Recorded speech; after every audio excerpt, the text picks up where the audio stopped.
just now, it's important to start a little bit with the philosophy, where we come from. We come from the problem that we are in an emergency situation. We have been promoting sport for all, as have a lot of stakeholders and actors in the sector for several decades now. And we still see the rise of physical inactivity, of non-communicable diseases, and all of the social challenges that we know sport for all can contribute to tackle, but that are yet still to be contributed to. We also see that the impact we have is not as good as the potential that we see. And this is where we started from, because for the past couple of years, we've really set the standard very high for ourselves in terms of impact. And this is what Javier just demonstrated with the CLC, with the pathway, with all of these programs, where you really see on the ground the difference you are making in the lives of people. And you see all this energy, and you think, okay, this is fantastic, but we can only do so much on our own. We know a lot of other organizations are doing similar things. They have their own expertise. And so far, we were in friendly terms, discussing, trying to find partnerships sometimes, but we're feeling there needs to be a greater connection. And third thing was that it was about creating this framework for the people who are doing the work in sport for all, in sport for development, in grassroots sports, and anyone really who is using sport as a tool for a better world. To be together and say, okay, look, we are putting all cards on the table, full transparency. Our DNA is about sharing. We're not about gatekeeping. We are like, if we know something is great, if we have a resource, a training, materials, something that can make a difference, we want to make it available to as many people as possible. And likewise, if we know that some people in our community or in our sector have expertise on a specific topic, we want to be able to bring this expertise to our audience, and vice versa, what we know to their audience, because there's a lot of overlap, and there's a lot of different actors who are part of this network, or that network, or that network. And we felt there was a big confusion about how to navigate the space of training, leadership, courses in the sector. So this is why we said, okay, we could create a hub. But of course you say, okay, there's already several hubs existing on the market. Some, just in the sector of sport for all or sport for development, I'm aware of at least 6 or 7 or 8 online training platforms. So like, okay, what is going to be different? How are we going to help with the problem if we are just creating yet another hub that might even compete with the existing one and make the journey for learners even more complicated to navigate?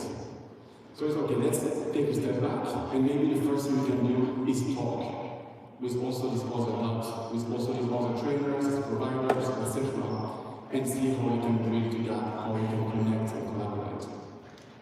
So this is where KESCAB was born. KESCAB is really about creating a community. We are like, let's find a way to really enhance peer-to-peer support, the exchanges of practices of knowledge, between learners, between trainers as well, between learners and trainers, and even broader between organizations, between providers of capacity building offers, etc. So this is really the mindset of creating a community. And to show a little bit of what this community means in terms of who is in it at the moment, I just want to share a little bit about who the partners of this project are. So the KESCAB Online Hub is co-funded by the European program of the European Union, Erasmus+. And it contains, we have the Knowledge Center for Sport and Physical Activity in the Netherlands, we have the Sport Confederation of Portugal, CDP, we have Laureus for Good, who are also already doing a lot of work in the field of capacity building with their own platform. We have the CNOSF, the French National Committee, España and Mueve, ICSSPE, the International Council for Sport Science and Physical Education, and Sport University. They are the core partner of the KESCAB Online Hub. But Javier just introduced to SIG and said that KESCAB is going to move to becoming Succeed. Because indeed we saw Succeed is a framework, it's a philosophy, it's the general understanding of the will from these different nations to work together to share. But it needed an engine. So KESCAB is going to provide that. It's going to be the engine that really helps us get moving in this. And so you see the succeed partners as well, which is with the support of the Olympism 365 project of the International Committee, with Remedy, with Sport for Life, with Sport and Health. And what was fantastic is that from the beginning, when we set out to create this platform, and I want to really highlight that, we actually talked and approached people and organizations who have their own platforms, or who have been working with their own platforms. And all of them have been so open in sharing their experiences, sharing also how we could work together, but also allowing us to skip all the years that they spent trial and error, trying to understand what the users needed, what the community needed. And I want to thank openly Sport for Life, Sport and Dev, GIZ, the National Development Agency of Germany, the German Olympic Sport Confederation, the International Council of Coaching Excellence, because they have been so open in sharing resources, internal documents even, for us to learn and to make sure that whatever we build makes sense, is relevant, and can also connect with our work. That was for us very important, because what we are going for is trying to create a home for the sport for ecosystem. A home where we can bring together the trainers who have expertise, knowledge, and can deliver and have impact in communities. Obviously, one of the key components is the trainees, the people who are learning, and these people can be of every level. It can start from volunteers to directors of sport organizations. And we know this is important because this is through this capacity building that we can get a multiplier effect on the ground. We're not going to get any change happening in Trinidad and Tobago by just going there and saying, yeah, we have to do things that way, and trying to run a program on our own, because we don't know anything in Trinidad and Tobago. We don't know what to do, we don't know what they need. That's why we go to the community, we work together with them. We ask them, what do you need? We say, okay, we're going to set up a training, but you, the community leaders, who already have been in this space and running projects and working with the needs of the community, you are also going to be part of leading this training and designing it. And we empower them this way to make sure that they get something that is relevant for them, that they can use, that will have an impact, but that will also be sustainable, because we are training leaders on the ground who are then able to carry on for the days, weeks, and years to come in running projects and initiatives. So this is really our philosophy. And we connect as well with organizations, because maybe an organization has a mandate or an objective, and they're like, okay, look, I just noticed that in our organization, for instance, we don't know how to deal with issues of accessibility. We don't know how to deal with safeguarding. So now we actually want to make sure that all of our staff, all of our employees, are going through training in safeguarding, and want to make sure that they have a certificate that allows us to track that they have completed that training program. And the platform, the hub, KESCAB will also allow organizations to do that. And beyond that, it goes even broader. We have a space for capacity building providers to even share their own course. Because the goal from the beginning was about sharing. We don't want KESCAB to be exclusive, to belong to just the KESCAB partners, or even worse, to just TAFISA. We want to keep it open and say, okay, look, you have a project. Rami was talking about remedies that have a fundraising and support for all course and training. You can actually put it on the platform. This allows you to reach a wider audience for the training. We are not competing, on the contrary, we are trying to add to it. And this also allows you to then promote what you are doing in the work you are doing. So the idea is really to be collaborative rather than competitive from the beginning.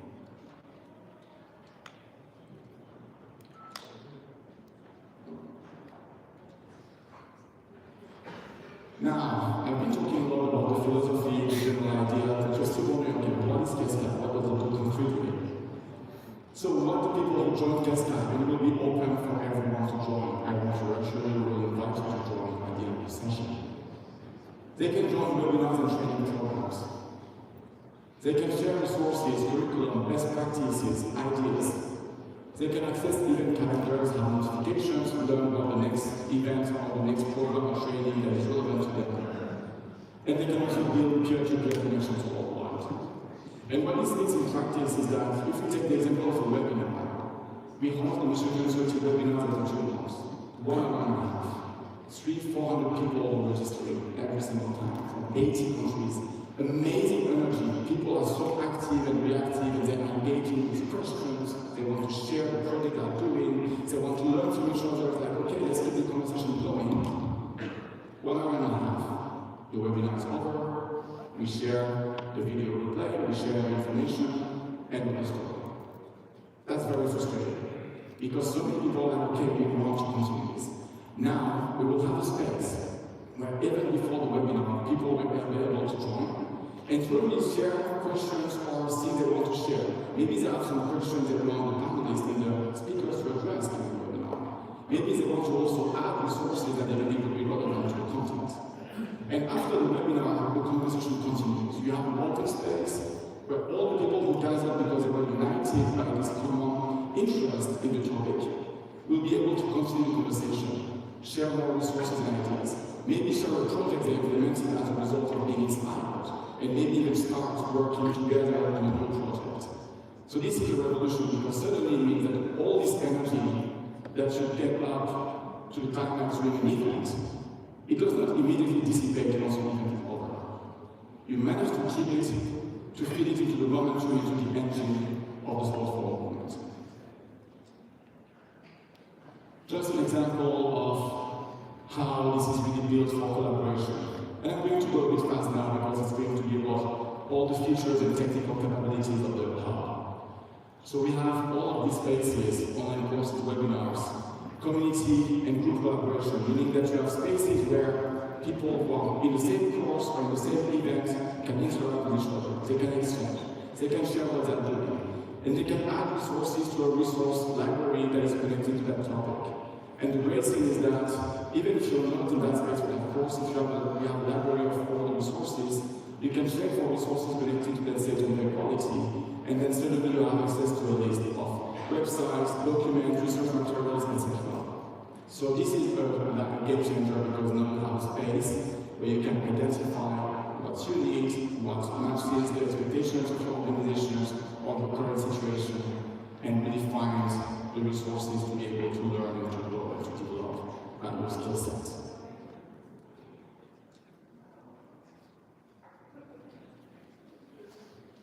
What was very important to us was that if we're talking about sport for all, if we're talking about empowerment, we need to be as inclusive and accessible as possible. So the hub was also designed with that in mind.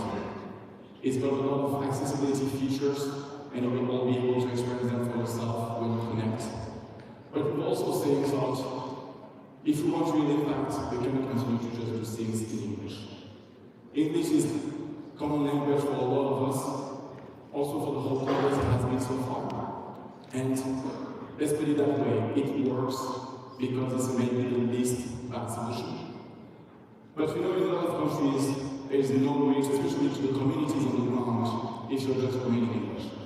So we have translated, the hub will be available in English, Spanish, French, and Portuguese. And we've also started translating some of the course materials for the TAFISA Certified Leadership course as an IELTS in these 4 languages as well, because we want to be able to reach to the French-speaking countries in Africa, for instance, or to Spanish and Portuguese-speaking countries in Latin America and Central America, and all over the world where these languages are spoken. And in the future, we really hope this will be successful, and this will depend on you all as well to be using the platform. Because if it is successful, we will also do our best to expand in more languages. This is a little bit of a snapshot of what the different spaces on the website look like. So, as a learner, as an alumni, of course, you will have your own dashboard where you can look at your calendar of events, of next courses that are planned, where you can look at what you have completed so far, what courses you have done, and maybe sort of a suggestion as well of what you can do next. So this is just to share a little bit of a snapshot of what this looks like. You have access to different spaces where, based on the courses you'll be doing, you can interact with other people who have followed the same courses. And we go even further because we're like, okay, we have been doing the TAFISA Certified Leadership course for 10 years now, more, 16. What about all of the ones who have completed the course before?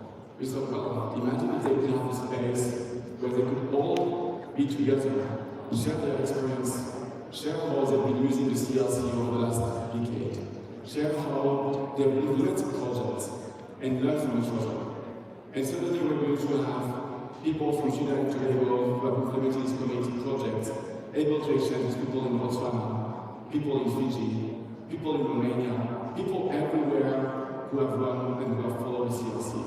And suddenly you have this community of practice which connects and binds people together. People who have similar mindsets, similar ideas, and you can really learn from each other. We have also space for the trainers to organize their course, to organize what they want to do, their expertise, their skill sets, show it, showcase it on the platform, and organize how they want to move about. They can also have their interaction with their trainees if they're doing a project over time. So this is also like a lot of practical tools that enhance training experience. And we have also a dashboard for organizations who are joining capacity building providers, but also organizations who want to make sure that all their staff goes for specific training because they want to make it a requirement as part of the onboarding of their staff that they need to be trained in certain ways.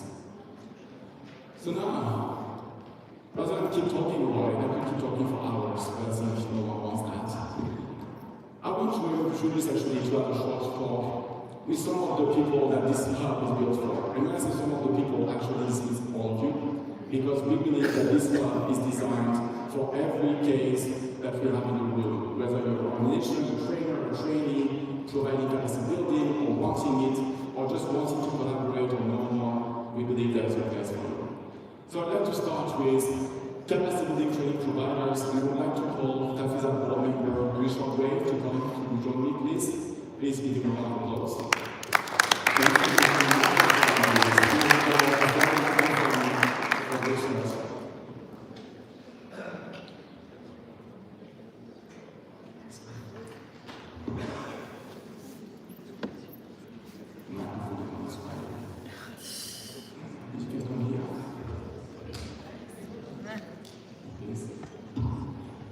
And Richard, the question I have for you is, Sport for Life has been providing capacity building training courses, both online and in person, for quite a long time now, extensive experience in this. What does it mean for you to have access now to KESCAB Online Hub? Yes, so thank you, Gaetano, and thank you for being here today. I'd say in 3 ways, and really I might be echoing what you've already said. But first, it would be access in terms of our goal is to improve the quality of sport and develop physical literacy.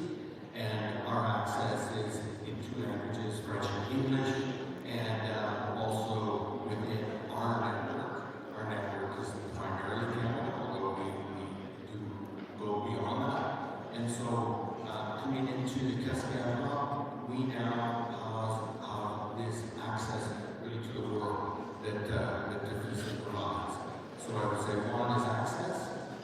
Another is the way knowledge flows. So we create with our experts, we create knowledge, we put together an e-learning, with multiple e-learnings and workshops, and then that flows out through educational opportunities. The KESCAB Hub and the way it's designed flows where facilitators, those who have been trained, the organizations are in that platform to be able to share knowledge and share feedback. So it really changes the way knowledge flows. And then the third would be the scale and collaboration, to be able to work with multiple organizations that are members of TAFISA in a platform that then allows us to learn together as an organization. So that scaling and collaboration from an organizational perspective is also very exciting to us. Thank you.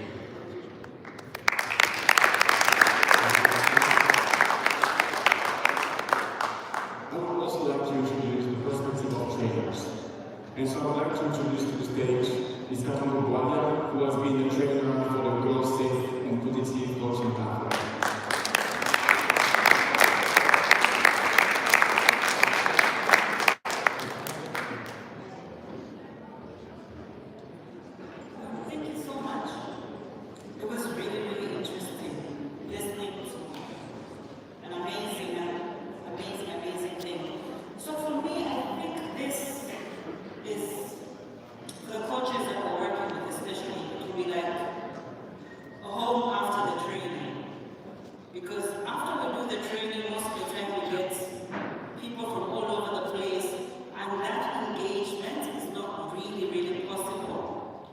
you financially, I mean, it's to keep in touch.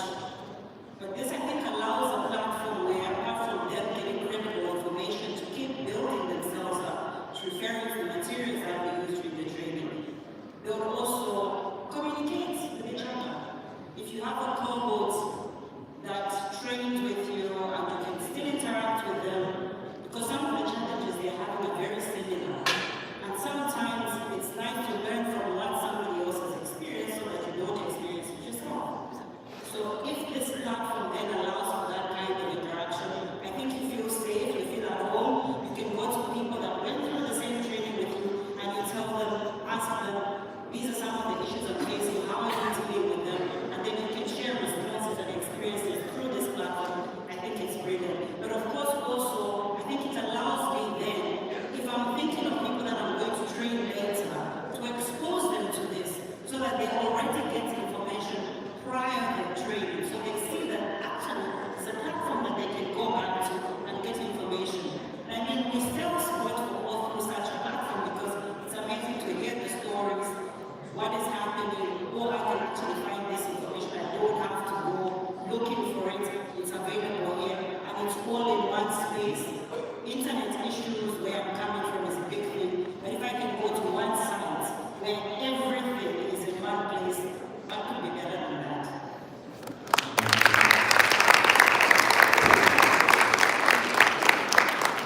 I want to also welcome to the stage TAFISA leadership course facilitator, to also share what this will mean for him as a trainer to have access to the platform. You can give a round of applause, please. Yeah, thank you so much for having me. I mean, the CLC course is about implementing programs in the community, and so you got spaces and you got resources to share. As we used to say, sharing is caring, and it's really about the resources you get ahead of the course, as just said, but also about the projects that you're about to develop. So you get the first sketches, you get also those first PowerPoint slides or a slide that you created during the courses. You can upload and you can further develop, and you can also exchange with your own group, but also with other CLC groups. And this is going to be a game changer, as I said. Thank you so much for coming.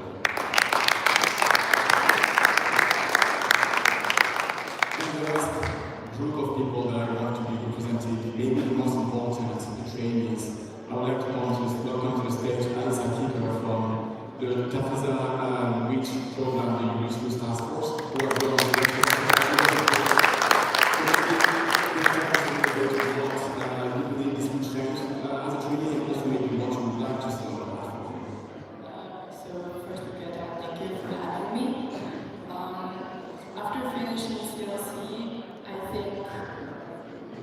all of us from the cohort of the REACH project, we want to go back to the people that we were collaborating within the CLC training. So our cohort, our mentors, trainers, and organizations. So I think the biggest add of this hub is staying connected. But at the same time, I think it's very important to emphasize that we need to stay vulnerable at the same time, to not only share the best practices and successful stories, but also to be prepared to share the failures and the struggles we're facing, and the problems that we have. So I think this hub concludes as a kind of an embodiment of something that we were already talking about this today, and that's Mueve. So I am because we are. So thank you very much.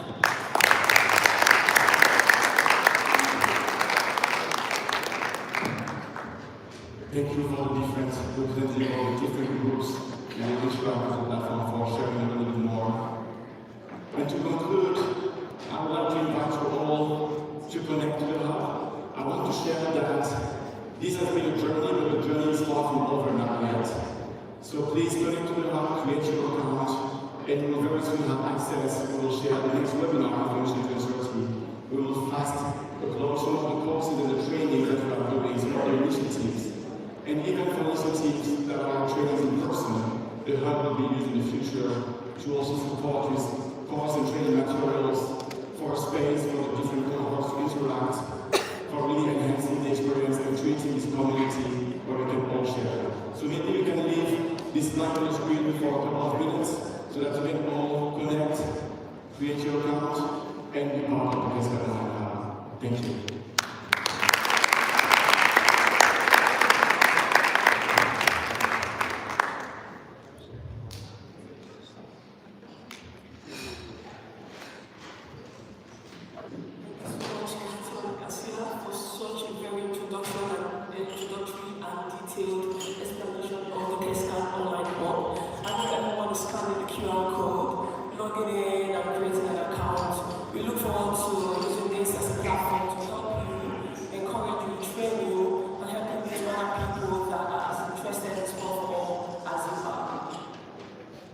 Sorry, I have one last thing I want to share quickly.